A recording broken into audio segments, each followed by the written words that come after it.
Oh wow. I've got to say, this 7th volume of el-melloi case files is by far the most intense one yet.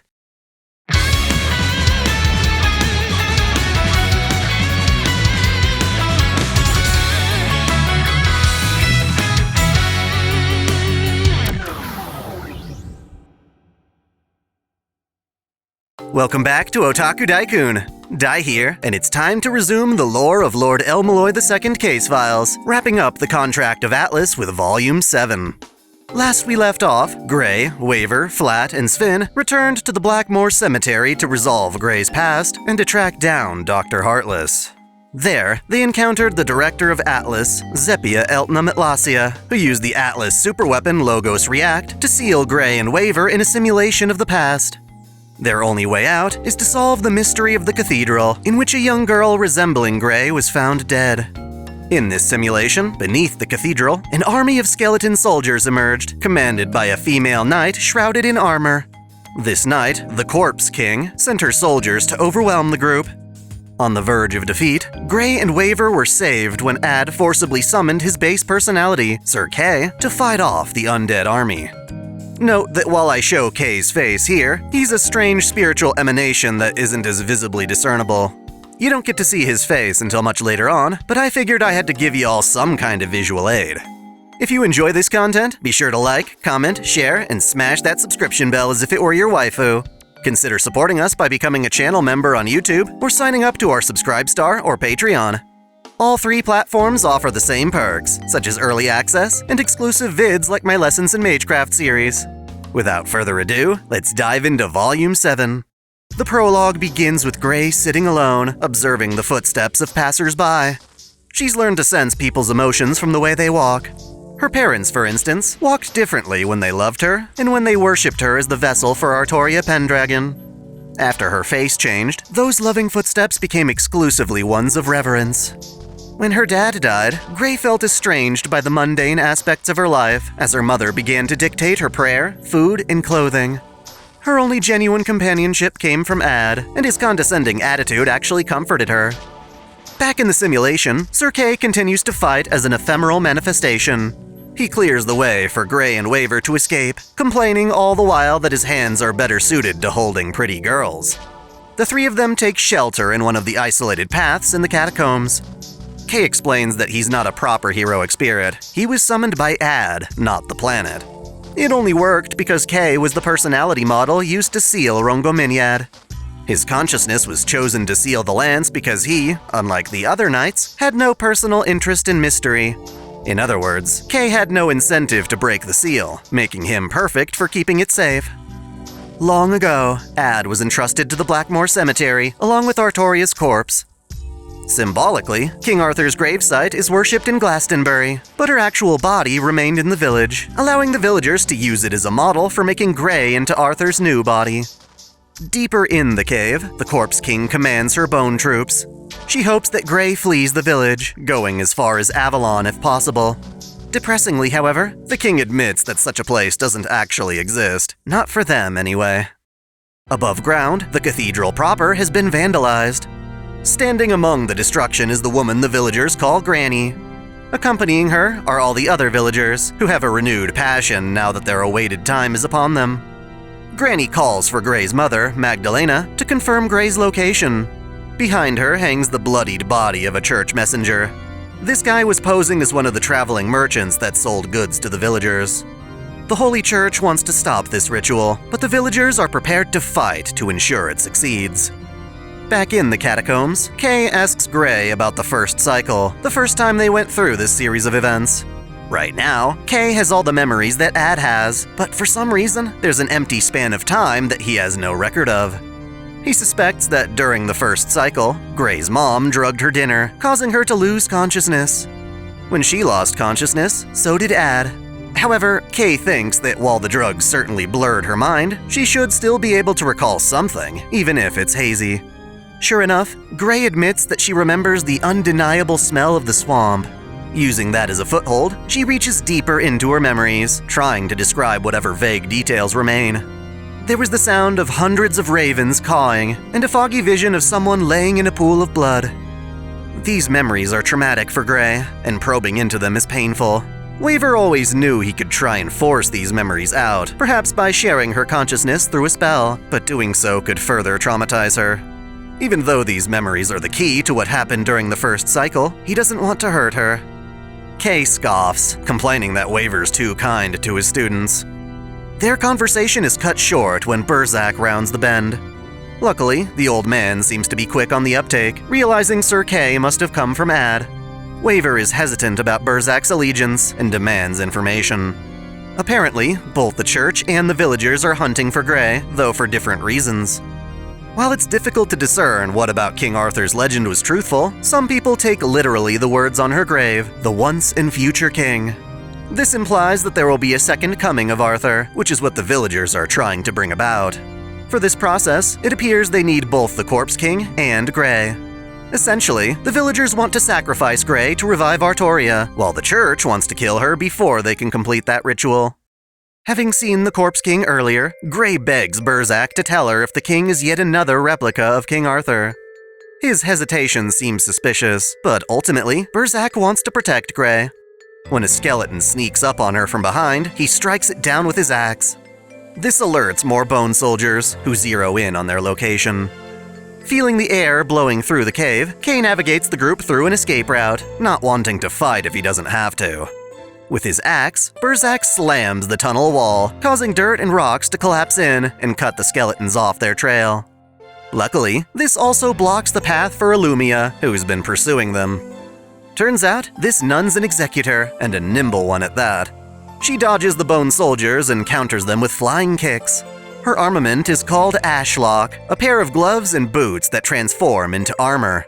In lieu of the conventional black keys, she instead fights like a boxer, smashing the soldiers with electrified punches. Father Fernando catches up to see the skeleton's shattered remains. This whole time, they've been lying in wait, ready to intercept the ritual and prevent it from happening, even if it means killing an innocent girl like Gray. Illumia is also the illegitimate child of one of the church cardinals. The reason she's been dispatched to the Blackmore Cemetery is because she volunteered for the position. On the other side of the blockage, Gray, Waver, Kay, and Burzak continue their escape. En route, Burzak explains exactly how this ritual is supposed to work. According to Magecraft, a person is composed of 3 separate factors: the mind, body, and soul. While Gray has been groomed to be King Arthur's body, the Corpse King is meant to be a recreation of Arthur's mind. Theoretically, if someone could gather Artoria's mind, body, and soul, they could properly revive her. Among them, Waver reasons the soul would be the hardest to obtain. He then realizes that the villagers must be counting on the 5th Holy Grail War. When servants are summoned from the Throne of Heroes, their souls manifest as heroic spirits. In other words, the villagers are betting it all on the gacha, hoping to roll our beloved 5-star saber. The odds are low, but not impossible. Of course, they don't know about Shiro, Avalon, and the summoning circle in the Emiya storage house. When it comes to the Grail Wars, the Church is surprisingly more informed than the Mages Association. After all, the Church does send overseers to facilitate the conflict. This makes Burzak's knowledge of all this highly suspicious. Back in reality, Zephia is watching these events unfold through Logos React. Flat and Sven found their way to his windmill tower after being swept away by a wave of spirits. It appears Zephia is quite accommodating, allowing the 2 students to watch the simulation through crystal balls. As upset as they are that Gray and Waver are in danger, they can't interfere with the simulation. Instead, Sven suggests that since Zephia was also there in the past, perhaps he could enter Logos React and help them. Apparently, since Zephia is running the calculations required to maintain the simulation, it would be too complex to account for his own involvement in it. That, and he cannot help because he's bound by one of the 7 Atlas contracts. Specifically, the village once signed a contract with the Atlas Institute, and that contract deems that he must see this simulation through to the end. Regardless, Sven and Flat speak to each other secretly through Magecraft, operating on a separate channel like encoded radio signals. They plan to hack into the simulation anyway, even if it means incurring Zephia's wrath. Back in the second cycle, Waver interrogates Burzak, confirming that while Burzak isn't an enemy, there's no guarantee he's an ally. Kay adds to the accusation, suspecting that Burzak might be in cahoots with a larger organization. Back when he served as a knight, Kay was used to sensing whether intel came from a person or a group. Right on target, Burzak confesses that his distant relatives have contacts in the British government. To counter the church's affairs, these contacts sometimes feed him information. That said, he doesn't work for the government, and he acts for himself. His goal is to delay Arthur's revival. Burzak happens to be a mage, the spiritual owner of this land, in fact. While he does yearn for the return of the king, he thinks now is the wrong time, and so he wants to save Gray from being sacrificed. As such, he recommends a side tunnel through the catacombs that not even the villagers know about. While Burzak means well, he doesn't realize that Gray and Waver already escaped the village in the past. If they repeat what they did the first time around, they'll never uncover the truth. Sir Kay suggests that they let Gray decide their next course of action, and she chooses to look for the Corpse King. She believes that, just like herself, the king also has an identity that differs from the original Arthur. If that's true, Gray wants to figure out what the king is thinking, even if it means fighting more bone soldiers. Burzak accepts this choice, and teaches Gray how to make use of Ad even while he's sleeping. With proper focus and composure, she can control the mystic code of her own will. Burzak expects her to fail this technique, but because she's been Waver's student for half a year now, she actually gets it on the first try. A light opens up where her scythe meets the ground, and by concentrating on a destination, the light guides her. It's a special ability Ad can access only within the bounds of the village. At the same time, Illumia and Fernando use what they know of the tunnels to try and intercept Gray. Obese and out of shape, the priest huffs and puffs in an attempt to keep up.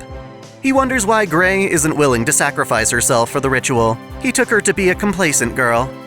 Illumia blames her change in demeanor on Waver, expressing her hatred for mages. Instead of finding Gray, Illumia and Fernando discover the Corpse King and her skeleton soldiers. Ready for a fight, Illumia taunts the king, and she in turn orders her soldiers to attack. After dodging a pair of lances, Illumia rushes in and starts pummeling the skeletons with her lightning-infused gauntlets. Technically, it doesn't matter who dies, Artoria's body or her mind, so long as it happens before the ritual is complete. While these skeletons are weak, they compensate with the ability to regenerate. The mana underground is spread thin, but the soldiers are pulling their mana from the villagers above, who offer their prayers to the Black Madonna. That's why it's a part of the village rules to always pray at the statue. Doing so helps transfer their internal mana, or ode, to the catacombs. Finally taking action herself, the Corpse King gathers mana to summon her own version of Rongo-Minyad. Meanwhile, Gray's light leads her to a temple, where the group finds another Black Madonna statue. Waver explains that statues like this serve to resonate with the patron goddesses of various lands, mother goddesses if you will. According to some legends, the witch Morgan Le Fay was thought of as an amalgamation of different mythical women, most importantly a derivation of the Morrigan, 3 Celtic goddesses that collectively preside over death and war. In a sense, Morgan Le Fay, Artoria's sister, shares this trait as a mother goddess. Coincidentally, the Morrigan were able to transform into crows, and this parallels the ravens swarming the Blackmoor Cemetery. Sure enough, Kay sees a slight resemblance between the statue and Morgan. It seems this village was chosen as a place to revive King Arthur because it has a direct connection to Arthurian lore. If Morgan were involved in this process, it would mean she left behind a legacy that has resulted in Gray. Sadly, Burzak doesn't know much about the details. Even the village's 4 rules were something he inherited as a gravekeeper. His ability to sense when the rules are broken also comes from a specialized magic crest passed down from one generation to the next. Waver considers how these rules relate to the temple, but he's interrupted when a bright light flashes through the tunnels. They recognize it as the light of Rongo-Minyad and go to check it out. Specifically, this Rongo-Minyad is one that emanates dark magical energy, covered in thorns, just like Tiditoria altars. Given that Gray's Lands is only a terminal for the actual Holy Lands, it's not too surprising that there could be a second terminal. Illumia is happy to have both Gray and the Corpse King in the same place, but she still has to fight through the skeletons. Fernando assists by reciting psalms, performing a baptism rite that turns the soldiers to dust. This gives Illumia an opening to kick off the wall, launching herself toward Gray like an arrow. Burzak intercepts with his axe, holding off the Executor so that Gray can accomplish her goal. Amidst the fighting, she approaches the Corpse King, who speaks to her through shared thoughts. If the king really is Artoria's mind, Gray finds it hard to believe she ruled Camelot with such a dignified will. It was less human and more divine. The Corpse King clarifies that she awakened 10 years ago, at the same time Gray's face transformed. The king hoped Gray would have fled by now, but since they've met once more, she decides to detain Gray. Unfortunately, with her weakened scythe, Gray stands no chance against the dark Rongominyad. She can only endure by absorbing a portion of the energy fired at her. Thus, Kay takes this opportunity to confront the Corpse King, dodging between Rongominyad's slashes while stubbornly complaining.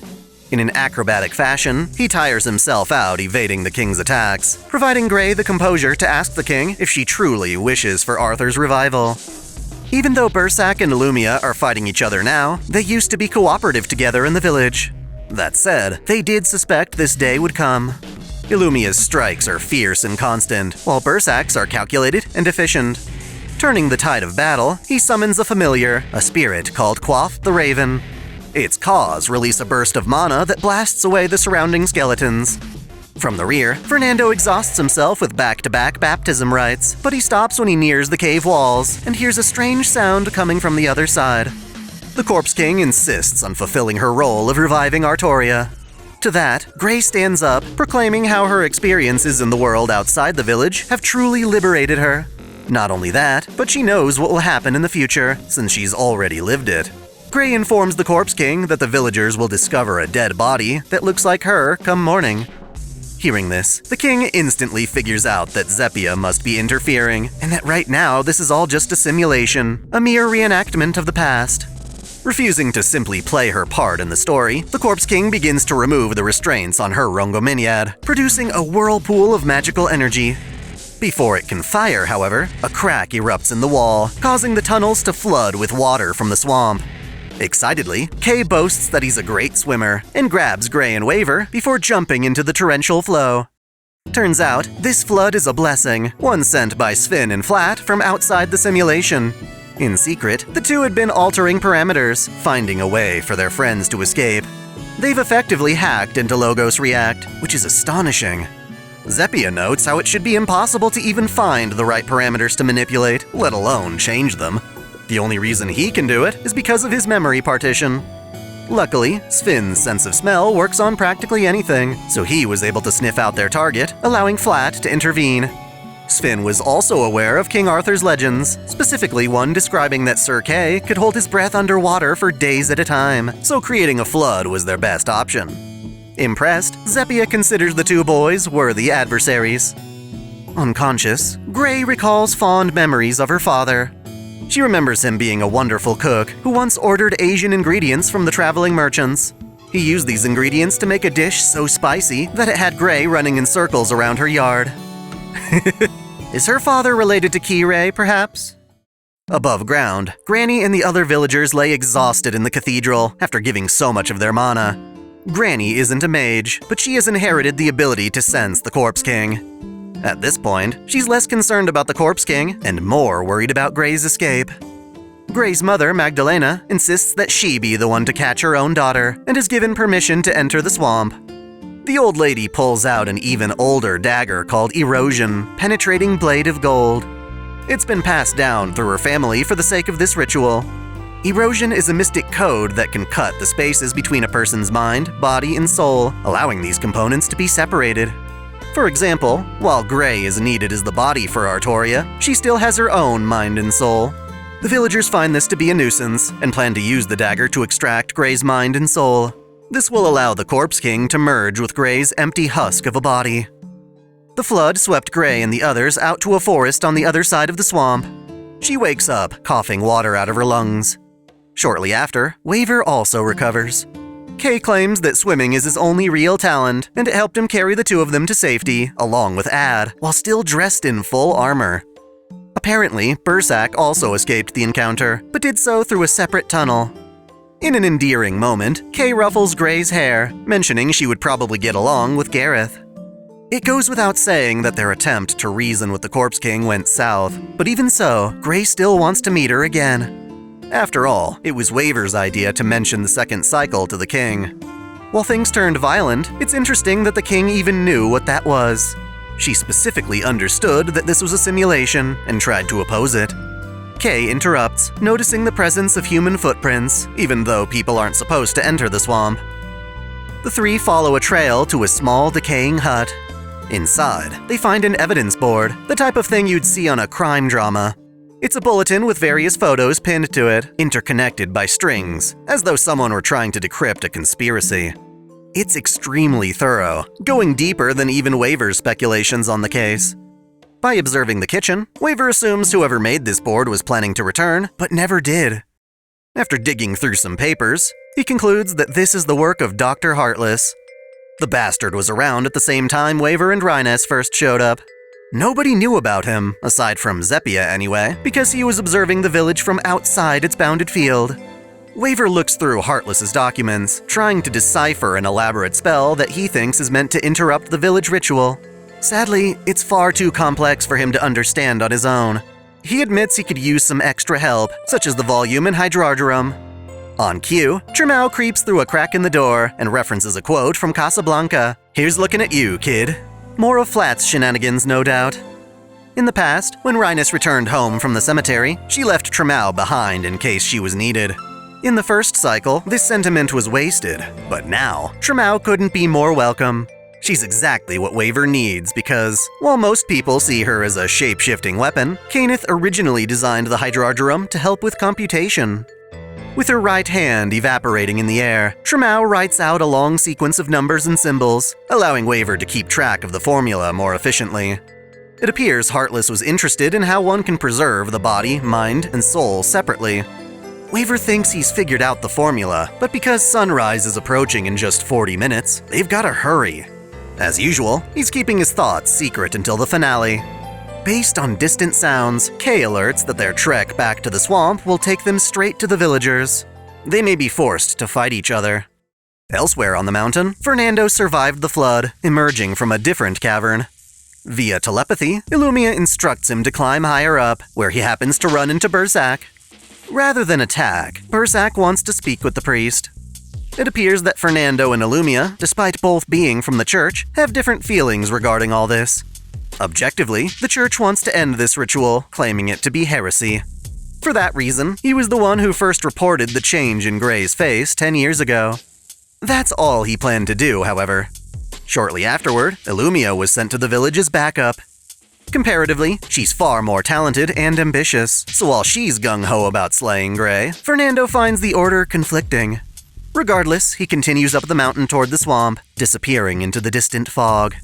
Bersak is glad to know that at least some aspects of the village were genuine. Beneath his duty as a priest, Fernando appears to care about Gray, even if only a little. Just a moment later, though, Bersak hears Fernando scream out. He catches up, only to find the priest dead with a blood-stained back. Oddly, however, Fernando's clothes are somehow dry. Everyone suspects that the swamp will be where things reach a climax. For one, during the first cycle, the dead body at the church was discovered at dawn. There's not much time left before that. By going to the swamp, however, Gray will have to face her fellow villagers, including her mother.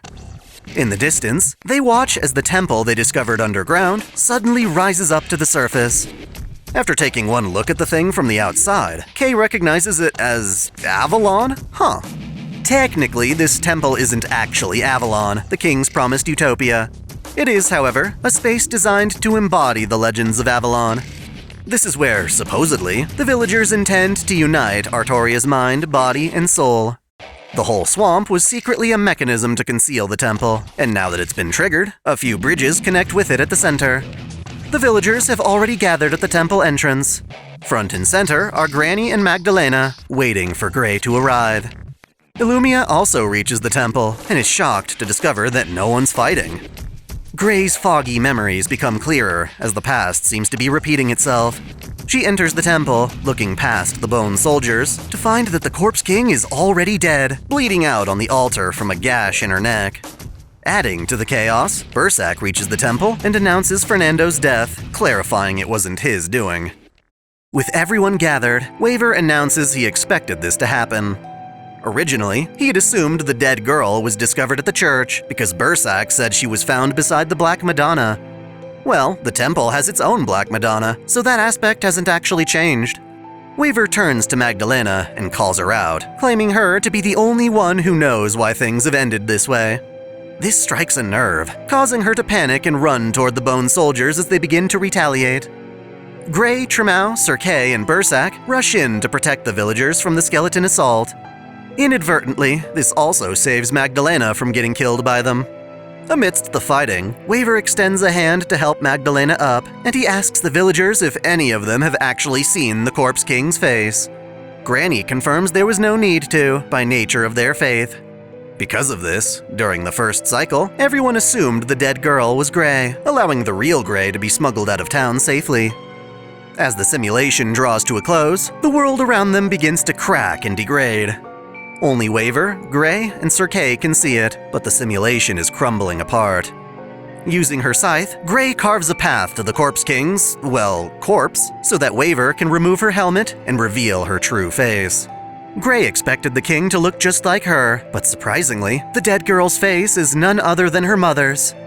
Magdalena, who appears dead in a suit of armor, is also standing right beside them. This is when Waver confirms that she is both the victim and culprit of this case. All this time, we've been under the assumption that Magdalena wanted Gray to be sacrificed to revive King Arthur. In truth, however, she was trying to save Gray, and did just that in the first cycle. In secret, Magdalena was in contact with Dr. Heartless, feeding him information while keeping his observation of the village hidden from the villagers. In return, she was taught how to synchronize with her daughter. Magdalena, by controlling every aspect of Gray's life, from her meals, outfits, and prayers, was actually aligning the magical wavelength between the two of them. It's very much akin to how the Iselma princesses had their lives synchronized to the phases of the sun and moon. By doing this, even though she wasn't a mage, Magdalena was able to perform the complicated spell Heartless had written in the shack beyond the swamp. It allowed her to disrupt the ritual by effectively killing King Arthur's mind. To save her daughter, Magdalena took the dagger, Erosion, and snuck into the temple ahead of time. With a normal knife, she gave herself a fatal wound, and then used Erosion to cast away her soul and mind, leaving only her body. Thanks to her synchronization and Heartless's spell, she effectively became Gray's replacement. As such, the Corpse King, the mind of Artoria, entered into Magdalena's body instead of Gray's, and because she had already wounded herself, both Magdalena and the King's mind died beside the Black Madonna. To fool the villagers, she wore the same kind of mask as the Corpse King, and because they were too stupid to check her face, they assumed it was Gray who had died. Ultimately, not wanting her daughter to be a sacrifice, Magdalena instead sacrificed herself, sabotaging the ritual in the process. While this second cycle is a simulation of the past, events have taken new turns.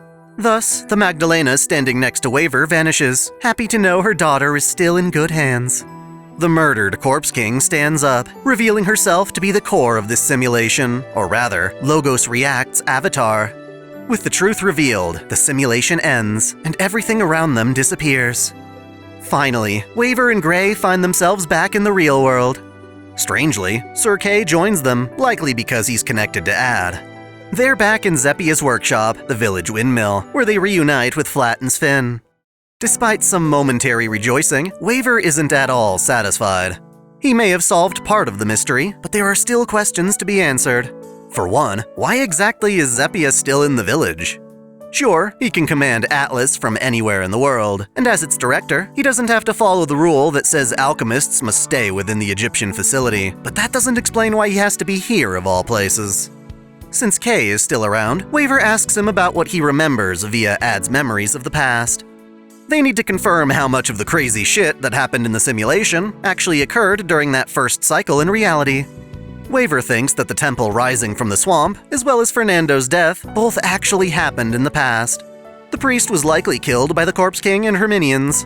Illumia survived, but was unable to stop the villagers from reaching the temple. In reality, Magdalena drugged Gray's food and took her to the temple in a daze. Rather than sacrificing her as ordered, Magdalena instead hid Gray and took her place in the ritual, killing herself to put an end to the Corpse King. Magdalena probably told Bersak of her scheme, entrusting him with getting Gray to safety. Waver assures Gray that her mother did this out of love. Magdalena's actions were deceitful on purpose. She needed to pretend to be the most devout worshiper in the village, otherwise she wouldn't have been entrusted with the mystic dagger. Granny could not know of her true intentions. With that cleared up, Waver wants to unravel the truth of this contract of Atlas. Presumably, when these contracts are activated, the Atlas Institute is obligated to see them through. If the contract aligned with Zeppia's desires, he would have acted in a straightforward manner, but in this case, Waver is guessing that Zeppia had intentions that the contract opposed. Specifically, he hopes that Zeppia wanted to help them, but the contract prevented it. That's why Zeppia went with such a roundabout method. For whatever reason, Zeppia cannot tell the full truth. Instead, Waver must figure it out himself. In that endeavor, Waver believes that Logos React, a dangerous superweapon capable of destroying the world, malfunctioned. Why? Because of death. Unless you're talking about evil spirits that inhabit inanimate objects, items don't normally die. They have an end and a specific form that can be broken, but since they don't have souls, mere objects aren't alive in the same way that other creatures are. But what exactly was this contract? Well, from the very beginning, Waver's had his suspicions of how the villagers were able to create and preserve King Arthur's mind. Turns out, the Corpse King was created by Logos React in the first place. It used data from King Arthur collected by its many simulations to effectively recreate Artoria's mind. That's how the king's been able to remain without a proper form for an entire decade. In another sense, one can say that Logos React is the Corpse King, because she was maintained by keeping the superweapon close by at the windmill. Thus, when the Corpse King was killed during the first cycle, Logos React, an otherwise inanimate object, also died. But how can an inanimate object die? This paradox caused Logos React to spiral out of control. While Gray and Waver had escaped the village in time, everyone else got swallowed up. Zeppia has stuck around in the village for the last several months, observing how much destruction would unfold. The Corpse King is still stuck in this simulated limbo, unsure of how to process her own death. That's why she was aware of the second cycle, refusing to play along with Zeppia's meddling. It seems that, while Zeppia can alter the simulation, he cannot directly oppose the Corpse King. The Atlas contract granted the villagers use of Logos React to create and maintain Artoria's mind. In that capacity, Logos React is still working, even as it threatens the outside world. That said, the Atlas Institute does have a policy that allows him to take action in the event that the contract cannot be fulfilled. It's like a stalemate or dead-end clause. In other words, there are conditions under which Atlas refuses to uphold their end of the bargain. Despite making these deadly superweapons, Atlas originally did so with the goal of saving humanity from destruction. Thus, if the contracts result in destruction, they become nullified. Regarding this specific contract, the Atlas Institute has declared that, should Logos React destroy half of Wales, it'll finally be considered dangerous enough to step in. Zeppia's been watching over Logos to determine exactly when that happens. As far as the planet is concerned, losing half of Wales isn't enough to activate Gaia or Elia, which is honestly pretty pathetic. Stupid counterforce. By comparison, Atlas is actually being rather generous. When you stop to really think about it, this story is batshit insane. Basically, to fulfill one of their legendary contracts, Atlas loaned out Logos React to someone in the Blackmore Cemetery. That person used Logos to create Artoria's mind for the ritual. In another sense, Logos became the Corpse King. When the king was killed several months ago, Logos React encountered a paradox regarding its own death. It began to malfunction, consuming all the villagers sometime after Gray and Waver left. This whole time, the situation has been getting worse, threatening humanity. Zeppia here has a duty to the Atlas contract, which prevents him from interfering until the damage gets too great. Conveniently, Waver and his crew come back to town, and while Zeppia can't directly ask them for help, he uses the second cycle to get Waver to figure things out vicariously. He's basically saying, well, since you're here and understand what's going on, you could try to stop Logos, if you feel like it. I don't care either way. If they choose not to fight, they can go back to London, since the destruction won't spread that far. However, Gray and the others recklessly decide they can't let that happen. Naturally, Zeppia already predicted their choice, but it's not like he can just tell them how to oppose the Corpse King. The most he can do is properly set the stage for them as Logos begins to take its own simulated world and encroach upon reality. As such, Gray and the others are sent back into the simulation for a final battle. Zeppia calls them idiots, but deep beneath his vampiric cynicism, he does seem to understand the sentimentality of it all. To give them a ray of hope, he reveals that the deaths of Magdalena and Fernando within the simulation haven't been officially determined yet. Thanks to the malfunction, they too have been stuck in a simulated limbo of sorts. Furthermore, since Magdalena took Gray's place, it seems that part of her is still present within the Corpse King, which is why she wanted Gray to escape while she still could. Waver, Gray, Flat, Sven, and Sir Kay all arrive in a large graveyard. Waver's not dumb enough to go into this without a plan. Back during the second cycle, he snagged Erosion after Magdalena's duplicate body vanished. Now that he's returned, the dagger has also manifested. His goal is to use Erosion to separate Logos React from the dead Corpse King. It won't be easy, though. The king emerges, along with her dark Rungo-Minyad. Amidst a swarm of mana, she summons data reconstructions of both Burzak and Illumia. While their personalities are still intact, they're forced to fight the party, compelled by an urge to kill. Sir Kay duels Illumia, but because he's not a proper heroic spirit, he's nowhere near as strong as he'd be as a servant summoned by the Grail. From the edges of the graveyard, the absorbed villagers manifest as crystalline golems that attack Sven and Flat. Adding to her forces, the Corpse King also reconstructs her army of skeletons. Clearly, she sees the party as a hindrance to her protocol, and if she accumulates enough energy into her lance, it's all over. Gray struggles against Burzak and his Spirit Raven, just as Kay struggles against Illumia's speed. To overcome this, they switch places mid-battle for a better matchup. Kay is more suited to blocking Burzak's axe, and Gray is better with Illumia's agility. Her scythe shatters Illumia's gauntlets, giving her the chance to rush the Corpse King. Gray's scythe clashes with the King's lance, and while she would normally be outmatched, she has a distinct advantage. Logos React, no longer playing the role of Corpse King, acts and thinks like a computer. Its confusion regarding death leaves it vulnerable, enough for Gray's scythe to cut through. Waver then tosses Gray the golden dagger, and she uses it to stab the Corpse King. Somehow, the King finds this relieving.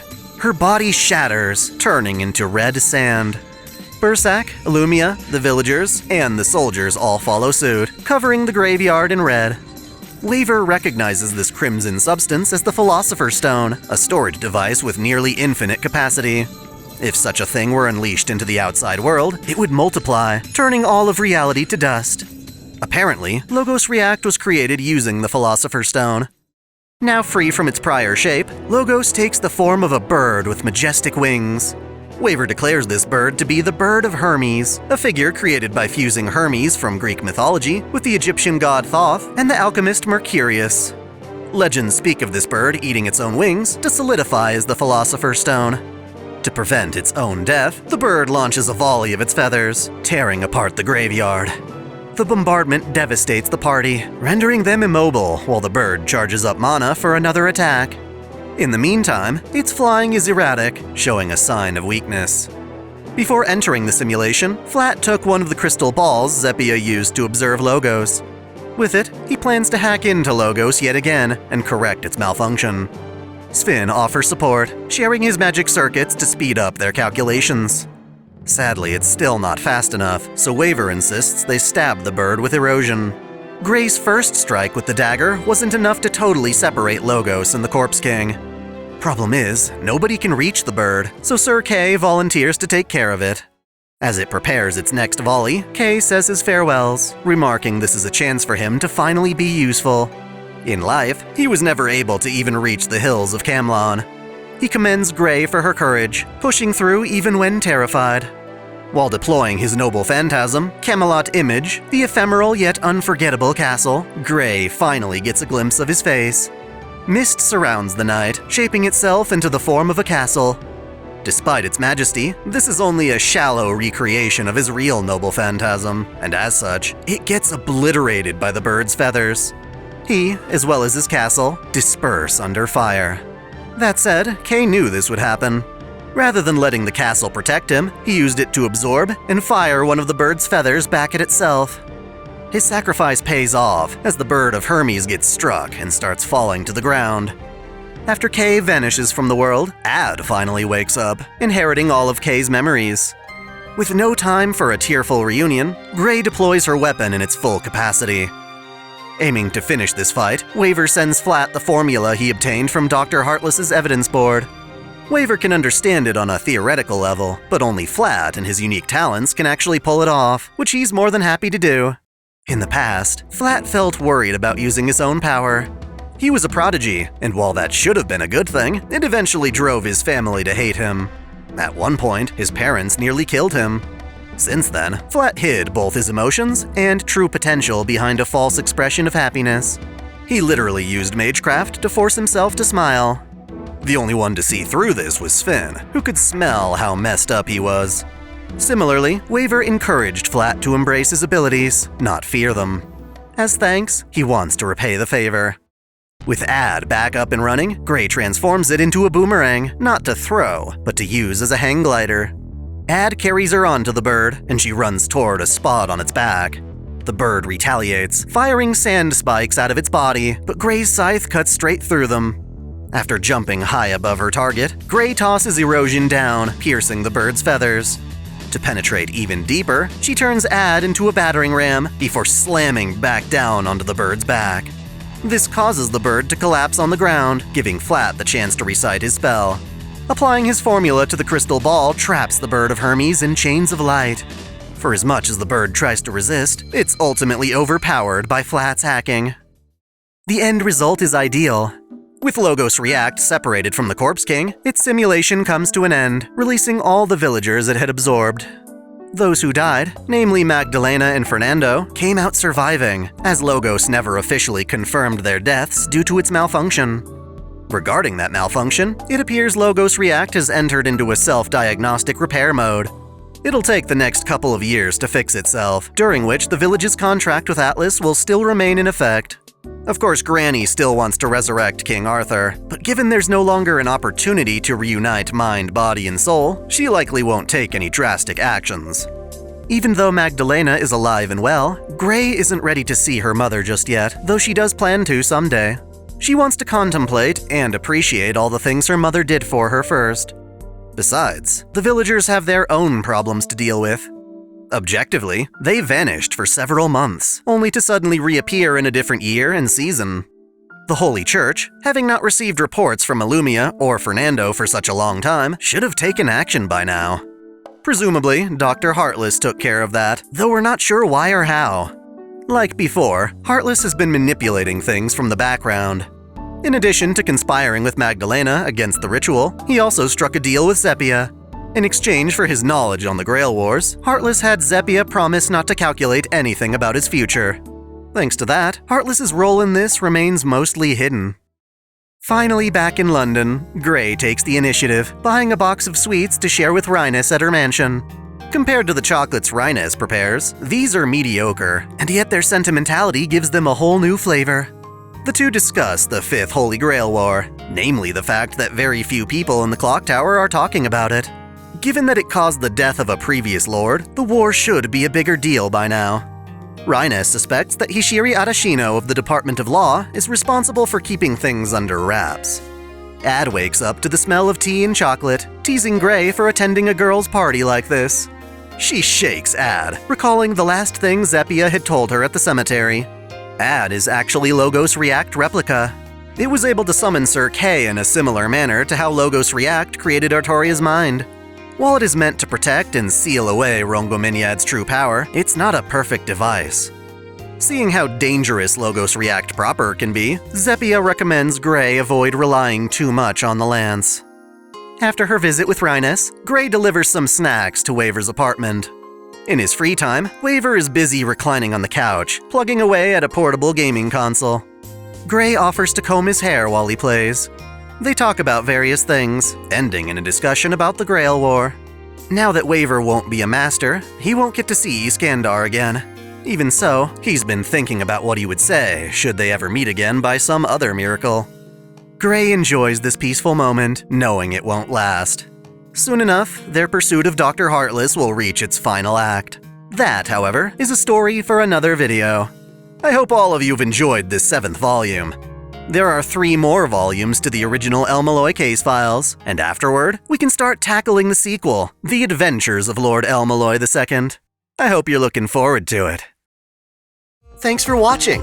If you enjoy this channel, help us grow by liking, commenting, sharing the video, subscribing to OtakuDaiKun, and most of all, smashing that notification bell so you don't miss out on all of our anime discussion, lore, or Let's Play content. you can support us directly through Patreon, Subscribestar, or our YouTube membership, all of which come with benefits like exclusive vids and early access. As always, Celebrate your fandom! I want to give a special shout out to all my $10 and up supporters. Video Gamer 75, Elise Trash for Skinko, Stephen Elak, Samuel Gersten, The Nonchalant Ostrich, Otaku Mom, Jens Bauman, Mystic Samurai 1983, Olympian Doll, Lord Omagoden, Freebrick, RNG or Shuffles 1498, Alexis Yukio Gomez Yamato, Link Pendrago, King Kobo, Observer Bellis, Flash Daniel, James Hewitt, Uncanny EXP, Matthew McAfee, Game King 352, Caitlin P, Vladimirovna, Jonathan Badua, The Taz 96, President Irina Vladimirovna Putina, Maxwell's Demon, Kengo X77, SF Giants Fan Mike, and Akakaze Yume. Thank you all so much.